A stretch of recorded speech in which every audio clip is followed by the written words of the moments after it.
आप्पाचा विषय लय हार्ड आहे. आप्पाकडे क्रेडिटचं कार्ड आहे. आप्पाचं घरात नाही ध्यान पण आप्पाचा बाहेर लय लाड आहे.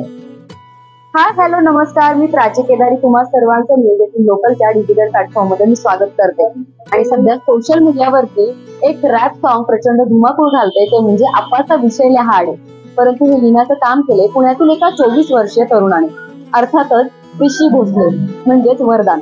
तर त्यांनी नेमकं हे कसं लिहिलंय, आपण त्याच्याशीच याविषयी बातचीत करणार आहोत. तर चला मग आपण जाणून घेऊया की नेमकी प्रोसेस काय होते आणि कशा प्रकारे त्यांनी हे लिहिलंय. हे गाणं मी स्वतःवरच लिहिलंय. म्हणजे माझ्या लाईफ मध्ये जे इन्सिडेंट झाले ते मी शब्दामध्ये मांडलेले, त्याला रॅप मध्ये कन्वर्ट केलेले.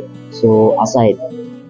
तुमचं शिक्षण कशामध्ये झाले आणि त्याच्यानंतर तुम्ही हे लिहिलं, म्हणजे हे पहिलंच रॅप आहे की याच्या आधी काही लिहिलेलं तुम्ही? जे आधी पण लिहिलेलं आहे आणि जे आधी लिहिलेले ते पुढे येतील आता. आणि शिक्षणाच्या बाबतीत जर म्हटलं तर मी 11वी 12वी माझी सायन्सनी कम्प्लीट केली. त्यानंतर मग बाकीचे मेडिकल फील्डचे कोर्सेस वगैरे करून तुम्ही आता कार्डियक टेक्निशियन आहे हॉस्पिटलमध्ये जॉबला. तो जॉब वगैरे करून हे सगळं. साधारण हे लिहिण्यासाठी किती दिवस लागले आणि काय ही सगळी प्रोसेस होती? लिहिणं म्हणजे कधी कधी होऊन जातं लवकर, पण 1 दिवसात पण होतं, 2 दिवसात पण होतं, त्यात 15 दिवस पण लागू शकतात. म्हणजे वेळ लागतो तो म्हणजे रेकॉर्डला लागतो, शूट करायला लागतो, बाकी सगळ्या गोष्टी असतात. बाकी लिहून होऊ शकतो. हे रॅप सॉन्ग मी 5-10 दिवसात लिहिलं होतं. त्याचा विषय लय हार्ड आहे. आप्पाकडे क्रेडिटचं कार्ड आहे. आप्पाचं घरात नाही ध्यान पण आप्पाचा बाहेर लय लाड आहे. हे सॉन्ग आता सध्या एवढं फेमस होतंय, व्हायरल झाले. तुम्हाला असं कधी वाटलं होतं का की हे खरंच एवढं व्हायरल होईल आणि याचा लोकांना म्हणजे एवढा प्रतिसाद मिळेल? नाही, व्हायरल होईल असं तर कधी विचार केला नव्हता. मी जस्ट टाकलं होतं की बाबा मार्केटमध्ये यावं, आपण काहीतरी गाणं टाकावं म्हणून.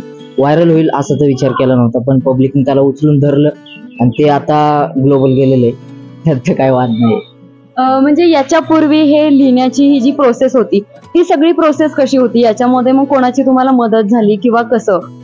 मदत म्हणजे आता गाणे ऐकून आपले शब्द आपण त्याच्यामध्ये टाकून लिहितो, पण आमचा क्रू पण आहे बाकीचा, अजून त्याच्यामध्ये आर्टिस्ट आहेत. आम्ही सगळे सोबत बसतो, सगळे एकमेकांना ते गाणे ऐकवतो, म्हणजे आपण काय लिहिले काय नाही त्याच्यावरती त्यांचे ओपिनियन देतात. काय करेक्शन असेल तर तेही करतात, ते होऊन जातं. ते पुढे येणाऱ्या काळामध्ये अजून अशा प्रकारचे काही रॅप सॉन्ग लिहिणार आहात किंवा काय प्रोसेस आहे? नक्की लवकरच येतील आणि ह्याच्यापेक्षा पण चांगले येतील. अजून लिहिणं चालू आहे, काम पण चालू आहे आणि लवकरच येत राहतील. म्हणजे याच्यावरती अनेक सोशल मीडिया स्टार देखील याच्यावरती रॅप केलेले पाहायला मिळाले.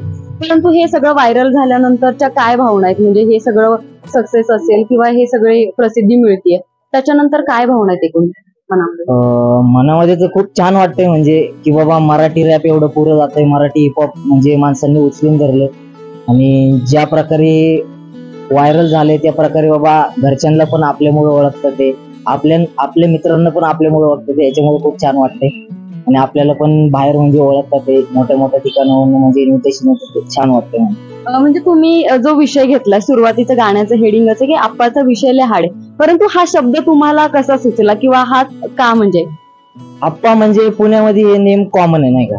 म्हणजे जेव्हा मित्रांमध्ये बसतो आपण म्हणा किंवा घरात म्हणा, पाटील लोकांमध्ये म्हणा, हे नाव कॉमन आहे, म्हणजे असं म्हणू शकतो आपण. आणि आप्पा आणि क्रेडिट कार्ड वगैरे ते सगळं रायमिंगचे सीन आहेत. म्हणजे तसं म्हणजे विचार करून असं लिहिलं नव्हतं की बाबा हे असंच असायला पाहिजे, जे मनात आलं ते देऊन टाकलं तिथं.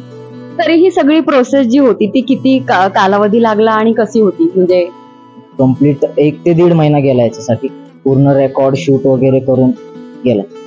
हे स्वतः लिहून स्वतःच रेकॉर्ड केलं की इतर कोणाकडून रेकॉर्ड केलं? लिहिलंय मी.